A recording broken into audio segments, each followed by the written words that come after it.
وہاں دیا. یہ 6 قومی اسمبلی کے اور 7 صوبائی اسمبلی کے حلقوں میں الیکشن تھے, اور اس میں لاہور کی سائیں وال کی ڈیرہ غازی خان کی نشستیں تھیں, اور صوبائی اسمبلی میں فیصل آباد کی 3, سائیں وال کی 3 اور مظفر گڑھ کی 1, میاں والی اور سرگودا کی 1 نشست تھی. 13 الیکشن. لیکن اس میں ہری پور اور سمن آباد کے الیکشن میں مکمل طور پر تحریک انصاف نے کلین سویپ کیا. معاف کیجیے گلا میرا خراب ہے. لیکن دوسری طرف الیکشن میں بائیکاٹ کی وجہ سے تحریک انصاف نے عمران خان کے کہنے پر وہاں بھی کلین سویپ کیا ٹرن آؤٹ سے. اب چونکہ جس طرح حرام کے مال پر قبضہ کر کے لوگ اپنے گھر کے باہر حاذا من فضل ربی لکھواتے ہیں, اسی طرح شہباز شریف نے یہی ٹویٹ کرتے ہوئے الحمدللہ کہہ دیا.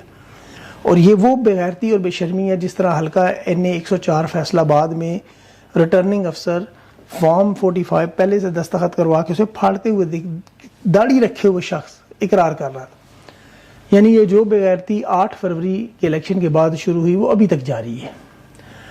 اور خوف کا تو یہ عالم تھا کہ جو ریٹرننگ افسران تھے ان کے گھروں کے باہر پولیس اور ہری پور کے الیکشن کے بعد باقاعدہ خندق کھو دی گئی. وہ آپ نے وہ تمام ویژولز نیا پاکستان حسنین کے دیکھے ہوں گے. خوف یہ کہ وہ چنگاری جس سے خوف ہے وہ نہ بھڑک اٹھے.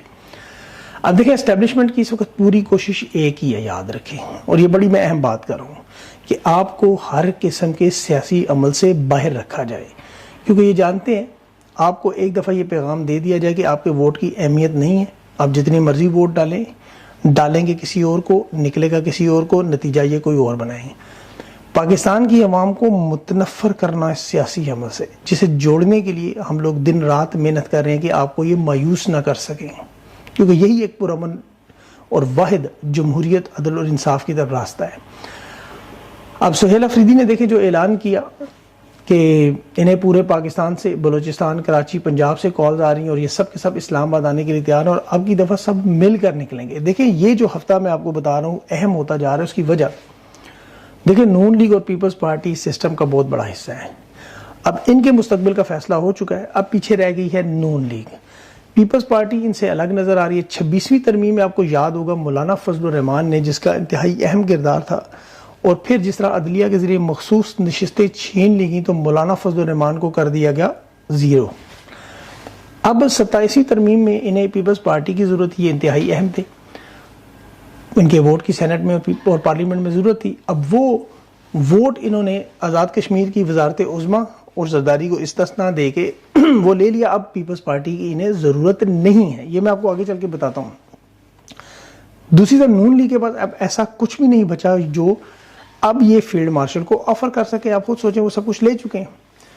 قومی اسمبلی کی یہ 5 نشستیں لینے کے بعد پیپلز پارٹی کے بغیر نون لیگ اب 168 نشستوں کی سادہ اکثریت, کیونکہ مولانا فضل الرحمان کو نکال دیا گیا بیچ میں سے, نون لیگ کو اب پیپلز پارٹی کی ضرورت نہیں ہے. ان کے پاس 130 نشستیں مکمل ہیں. MKM کی نشستیں, کاف لیگ کی نشستیں, استحکام پارٹی کی, مسلم لیگ ضیاء کی, اور 4 آزاد امیدواروں کی, سب ملائیں تو نون لیگ کے پاس 168 کی سادہ اکثریت بنتی ہے. انہیں اب پیپلز پارٹی کی کوئی ضرورت نہیں. تو یہ بات اب سمجھیں, پیپلز پارٹی اس نظام سے فارغ, یعنی بجٹ سے پہلے صدر زرداری کو اسی لیے استثناء چاہیے تھا کہ اسے معلوم تھا کہ یہ عین ممکن ہے کہ نواز شریف صدارت کے لیے اپنا ہاتھ کھڑا کر دیں, کیونکہ فیلڈ مارشل بھی صدارت کے عہدے پر نظر رکھ کے بیٹھے ہوئے ہیں, ان کا یہ پسندیدہ عہدہ ہے. یہاں یہ یاد رکھیں کہ اس اتوار کو, یعنی جو آنے والا اتوار ہے, اس میں فیلڈ مارشل کا یہ نوٹیفیکیشن اسی لیے انتہائی اہم ہونے جا رہا ہے, اور اس میں یہ عہدہ دیکھیں صرف جنرل عاصم منیر صاحب کے نام نہیں ہے, اور جو واردات 27ویں ترمیم میں کی گئی اس میں کہیں بھی نہیں لکھا کہ یہ عہدہ صرف جنرل عاصم منیر کے لیے ہے. اس ٹیکنیکل بات کو سمجھنے کے لیے آپ کو 27ویں ترمیم بار بار پڑھنی پڑے گی. جنرل عاصم منیر وہ عاصم منیر بھی نہیں جن کے مغرب کے ساتھ تعلقات نہیں تھے. یہ بات اب نواز شریف جانتا ہے. لندن پلان کے بعد جب وہ جنرل عاصم منیر کو لائے تو اس وقت ان کی خواہش تھی کہ یہ جنرل باجوہ سے زیادہ کمزور ہوں, ان کے ذریعے یہ تحریک انصاف کو کرش کریں, عمران خان کو دبا لیں, تحریک انصاف کا ووٹ چھین لیں. یہ ان کی تمام کوشش تھی, لیکن نواز شریف کی یہ چال کامیاب نہیں ہوئی. فیلڈ مارشل نے اپنے تعلقات مغرب سے امریکہ سے بنا لی, اس میں ظاہر ابراہم اکارڈ اور دنیا کے دیگر ممالک کے معاملات آ گئے. اب نون لیگ کے پاس, نواز شریف کے پاس آخری کارڈ, آخری موقع نیا آرمی چیف لانے کا. تاکہ یہ اگلے 3 سال 5 سال اپنی حکومت کو پکا کر سکے. لیکن شہباز شریف نے جس طرح امریکہ کے اور سعودی عرب کے دورے کیے، اور اس کی بڑی وجہ یہی تھی، ابھی تک آپ دیکھ لیں کہ آرمی چیف کا نوٹیفیکیشن جاری نہیں کیا گیا. اب یہاں انہوں نے آرمی چیف نے جلدی میں عجلت میں 27ویں ترمیم کروائی، اور وہ کس طرح کرائی وہ آپ جانتے ہیں، کیونکہ امریکہ اور سعودی عرب سے وعدے جو انہوں نے کیے ہوئے تھے وہ بظاہر ہوتے ہوئے نظر نہیں آ رہے، ناممکن نظر آ رہے ہیں. انہوں نے ملک کے اندر پھر اسے بڑی تیزی سے 27ویں ترمیم کو منظور کروایا. انہیں بلا شبہ مغرب اور سعودی عرب سے حمایت اس طرح حاصل نہیں ہے کہ یہ آرمی چیف کی طرف جائیں. انہوں نے پورے ملک کا قانون بدل دیا. یہ 27ویں ترمیم پورے ملک کے قانون کا ڈھانچہ بدلا گیا. اس کے لیے انہیں مکمل طور پر مطلق العنان یعنی امیر المومنین بننا پڑا. اب یہ مغرب اور امریکہ کو تاثر دینا چاہتے ہیں کہ دیکھیں اب تو مجبوری ہے، میرے پاس نوٹیفیکیشن آ چکا ہے، اب 27ویں ترمیم ہو چکی ہے، اب مجھے لپیٹنا مشکل ہے. یہی وجہ ہے کہ ان کے اگر آپ بزرج المہر، یہ سہیل وڑائچ وغیرہ، انصار عباسی وغیرہ، ان کی لیٹسٹ سٹیٹمنٹس کو پڑھیں، چونکہ ان کا دھندا ہے، ان کی نوکریاں ہیں، ان کے مفادات ہیں. یہ بالکل اس طرح جیسے مغل بادشاہوں کے بھانڈ تھے، نوابوں کے مختلف بھانڈ ہوا کرتے تھے.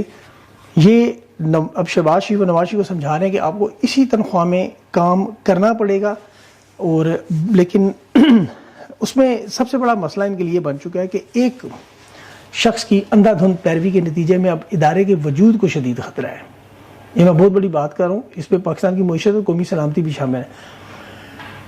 پاکستانیوں کو ابھی اندازہ ہوگا کہ یہ کس قدر گہرائی میں گر سکتے ہیں، کیونکہ ان الیکشن کے بعد جو بروٹ میجورٹی اور طاقت کے ذریعے، بندوق کے ذریعے جو حاصل کی گئی، 27 نومبر کو آپ جانتے ہیں کہ آرمی چیف کی قانونی عہدے کی میعاد ختم ہو رہی ہے.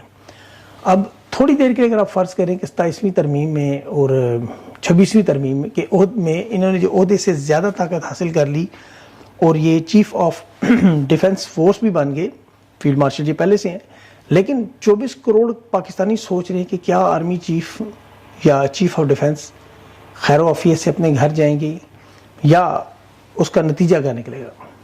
اگر یہ گھر نہیں جاتے تو کیا ہوگا؟ دیکھیں اس میں تو سادہ سی بات ہے، سیاسی استحکام تو نہیں آئے گا. اگر آپ سمجھتے ہیں کہ سیاسی استحکام آئے گا یا پاکستان ترقی کی راہ پہ گامزن ہوگا، ملک کی معیشت بہتر ہوگی، ملک میں امن و امان آئے گا، ملک کی خارجہ پالیسی بہتر ہوگی، تو ان سوالوں کا تمام کا جواب ہے نفی میں ناممکن ہے. یہ ایک عہدے پر قائم شخص کو جتنے مرضی عہدے آپ دے دیے جائیں، طاقت کے تناظر میں کوئی تبدیلی نہیں آتی. یہ 26ویں ترمیم سے پہلے بھی آرمی چیف تھے، 27ویں ترمیم کے بعد بھی آرمی چیف ہے. ان کے ساتھ جو عہدے ہیں، ٹائٹلز ہیں، اعزازات ہیں، یہ طاقت کے تناظر میں کوئی تبدیلی نہیں لا سکتے. اچھا، اب ماضی میں آپ دیکھیں، اس کا میں آپ کو ثبوت دے رہا ہوں کہ پرویز مشرف نے جب 2007 میں ایمرجنسی لگائی تو اس سے پہلے وہ آرمی چیف بھی تھا، چیف ایگزیکٹو بھی تھا، اور اس نے صدر مملکت کا عہدہ بھی جوڑ لیا. ضیاء الحق نے بھی اسی طرح اپنے عہدے کے ساتھ امیر المومنین لگایا، صدر پاکستان لگایا. لیکن ان تمام لوگوں کے درمیان ایک قدر مشترک دیکھیں تو ان کی طاقت ہمیشہ پہلے سے کمزور ہوئی. یہ آپ تاریخ پڑھ سکتے ہیں، گوگل پہ جا کے دیکھ سکتے ہیں کیا ہوا ان دنوں میں. اور اس کی سب سے بڑی مثال آپ دیکھیں کہ 29 نومبر تک سب کو امید ہے کہ آرمی چیف رخصت ہو جائیں گے. انہوں نے 27ویں ترمیم کے ذریعے اپنے آپ کو اس عہدے پر تاحیات قابض کیا تاکہ طاقت کے اس ڈھانچے کو مزید مضبوط کریں. اب یہ پہلے سے پاکستان کا ایک مضبوط ترین سٹرکچر چل رہا ہے، یہ یاد رکھیں. اب ایک بڑا تسلیم شدہ قدرت کا اصول ہے، سائنس کا، آرٹ کا بھی اصول ہے کہ never fix the thing which is not broken. جو چیز ٹوٹ پھوٹ کا شکار نہ ہو اسے جوڑنے کی کوشش تک انہوں نے وہ کوشش کی. بظاہر یونیفارم، وردی، پروٹوکول، گاڑیاں، گارڈز، بندوقیں سب آپ کو نظر آ رہے ہیں، الیکشن لوٹ کے نظام کو مضبوط کرنا. لیکن جب دیکھیں حد سے زیادہ اختیار حاصل کیے جائیں تو پھر وہ نظام محفوظ نہیں رہتا. اب یہ بات ذرا آپ کو سمجھنا ہوگی کہ ایک شخص جب عہدے پر ٹک جائے، کیونکہ یہ طاقت کا اصول ہے، یہ پھیلتی نہیں، یہ سکڑتی ہے، سمٹتی ہے. جہاں بھی قانون ختم ہو، صرف اس حکم کے انتظار میں تمام ادارے بن جائیں ایک کٹھ پتلی کی طرح، تو پھر وہ لوگ سوچنا چھوڑ دیتے ہیں. آپ دیکھیں بڑے سے بڑا درخت دیکھیں، چھوٹے چھوٹے یہ جانور یا دیمک جب اسے چمٹ جاتی ہے تو وہ اسے اندر سے کھوکھلا کرتی ہے. اس ترمیم کے زیر اثر اس سسٹم کو جو چاروں طرف سے پھٹتا ہوا نظر آ رہا ہے، دائیں بائیں اوپر نیچے، اس میں تمام ادارے اب بکھر چکے ہیں، تمام ادارے. میڈیا آپ کے سامنے مکمل طور پر بے جان ہے، عدلیہ مکمل طور پر بے بس لاچار ہے، علماء کی خاموشی، معیشت کے ایکسپرٹس جو ڈوبتی ہوئی معیشت کو اپنی آنکھوں سے دیکھ رہے ہیں، یہ وہ تمام دراڑیں ہیں. انہیں بتانے کے لیے عوام کو جو سچ رکھا جاتا ہے اسے دبانے کی جب کوشش کی جائے تو غلطیاں مزید بڑھتی ہیں. اس بات کو ذرا غور سے سمجھیں. آرمی چیف کو بچانے کے لیے دیکھیں انہوں نے پورے کا پورا آئین موڑ دیا، پورا آئین. اب یہ کام پرویز مشرف، ضیاء الحق اور ایوب خان سمیت دنیا کے تمام ڈکٹیٹر کر سکتے، لیکن اس میں ہوتا کیا ہے کہ پورا ادارہ جب ایک شخص کے سائے تلے چلنا شروع ہو جائے، فیصلوں میں مشاورت ختم ہو جائے، تو پھر ان اداروں کے اندر جو افراد ہیں ان کی قوت کمزور ہوتی ہے. یہ بات آپ کو ابھی 1-2 ہفتوں کے اندر نظر بھی آ جائے گی. پاکستان کے چونکہ معاشی حالات اس لیول پر پہنچ چکے ہیں اور اس کی وجہ کوئی انٹرنیشنل سازش نہیں ہے، مہنگائی نہیں ہے، عوام نہیں ہے، اس کی وجہ عدلیہ اور اسٹیبلشمنٹ اور فوج ہے. انہوں نے اس ریاست کو چونکہ ذاتی حیثیت میں ایک ملکیت سمجھا ہوا ہے، جس کی وجہ سے اس وقت جو پاکستان میں غیر قانونی کرپٹو کی ٹریڈنگ کی وجہ سے $1 ارب اچانک غائب ہوئے. یعنی بینکوں میں آپ ڈالرز کا بہاؤ دیکھیں تو وہ 4 ارب سے گر کر 3 ارب رہ گئے. اگر دنیا میں کہیں بھی ایسا ہو تو وہاں معاشی ایمرجنسی لگ جاتی ہے.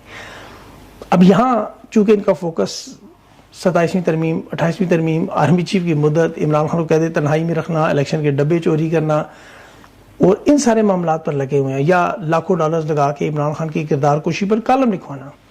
یہ پاکستان کی تاریخ میں نظر آ چکا ہے کہ انہیں معیشت میں کوئی دلچسپی نہیں.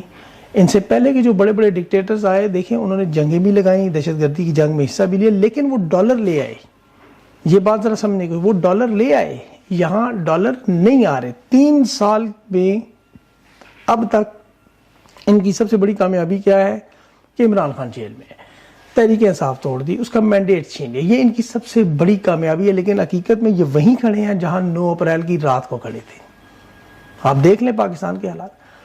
آج بھی عمران خان کا ویژن آپ دیکھیں کہ عمران خان نے جو بات 1996 میں تحریک انصاف بناتے وقت کی کہ پاکستان کی تباہی اور بربادی کا سب سے جو بڑا معاملہ ہے وہ کرپشن ہے، وہ ثبوت IMF کی رپورٹ میں آ رہا ہے. 29 سال عمران خان اس کرپشن کے خلاف لڑتا رہا اور آج عمران خان کے نظریات آپ کے سامنے مکمل ثبوت کی شکل میں IMF بتا رہے. اب یہ مدت ملازمت توسیع لے لیں، فارم 47 کا نظام بنا لیں، جتنی مرضی ترامیم کر لیں، لیکن یہ بدیانت تھے، کرپٹ تھے، بدیانت ہیں اور کرپٹ رہیں گے. اور عمران خان اسی طرح نیٹ اور کلین تھا جس طرح پہلے تھا. اب سب سے بڑا سوال یہ کہ ہوگا کیا؟ منگل کے دن عمران خان کی ملاقات ہوگی یا 27 نومبر کو؟ کیونکہ میرے پاس جو اطلاعات ہے کہ حکومت تیار ہے عمران خان کی ملاقات کروانے، لیکن 27 نومبر کو یہ چاہتے ہیں کہ نوٹیفیکیشن ایک دفعہ ہو جائے. اس کے بعد انہیں خطرہ ہے کہ تحریک انصاف کی طرف سے کال آ گئی، جس طرح ابھی ہری پور میں دیکھیں عوام جس طرح مطالبہ کر رہی تھی کہ انہیں ہر صورت میں فی الفور احتجاج کرنا چاہیے. جس طرح یہ الیکشن 8 فروری کا لوٹا گیا، جس طرح ہر الیکشن لوٹا جا رہے ہیں، جب تک روکا نہیں جائے گا اس وقت تک یہ معاملہ حل نہیں ہوگا. اور یہ نظریں ہیں اس وقت سہیل آفریدی پر، وہ اس وقت محور مرکز بن چکے ہیں. اب دیکھنا یہ ہوگا وہ کیا حکمت عملی بنا. جہاں تک میری اطلاعات ہے کہ نوٹیفیکیشن آنے کے بعد، عمران خان سے ملاقات ہونے کے بعد اس معاملے کو فی الفور بڑھایا جائے گا، بڑے لیول پر ہلچل مچائی جائے گی، عوامی احتجاج کا سلسلہ شروع کیا جائے گا اور اس میں چاروں صوبوں کی طرف سے پنڈی یا اسلام آباد کی طرف آمد کا اعلان کیا جائے گا. اور یہ آرمی چیف کی مدت ملازمت توسیع کے نوٹیفیکیشن کے بعد ہوگا. ابھی فی الحال 26 نومبر کو تحریک انصاف نے یوم شہداء منانے کا اعلان کیا ہے. گلی محلے بازاروں کو چوکوں میں ٹکٹ ہولڈرز میں MNAs MPs کو یہ اعلان کیا کہ یہ باقاعدہ سٹیکرز لگائیں، وال چاکنگ کریں، اپنے اپنے حلقوں میں دعائیں کریں، فاتحہ خوانی کریں، ایک معاملہ کریں، تحریک انصاف کے جھنڈے اور عمران خان کی تصاویر شروع کریں.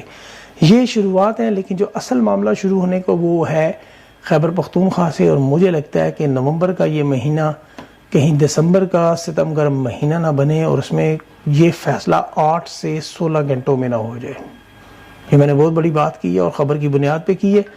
اب دیکھتے ہیں یہ ہے کہ اس خبر کو عملی جامہ کیسے بنایا جائے گا. ابھی بہت کچھ ہے کہنے کو، لیکن چونکہ میں ایک تو سفر میں ہوں، دوسرا رات کے دن کے سونے جاگنے کے اوقات بالکل بدل چکے ہیں، تو اس میں کافی ساری جو ہے وہ مشکلات آ رہی ہیں. لیکن کوشش کروں گا کہ آپ کے سامنے وہ معلومات رکھوں کہ میں ابھی تک تمام لوگوں کے ساتھ رابطے میں اسی طرح موجود ہوں. انشاءاللہ خبر آپ کے پاس ضرور آئے گی اور میری طرف سے ہی آئے گی. اپنا خیال رکھیں. مجھے اجازت دیں. اللہ حافظ.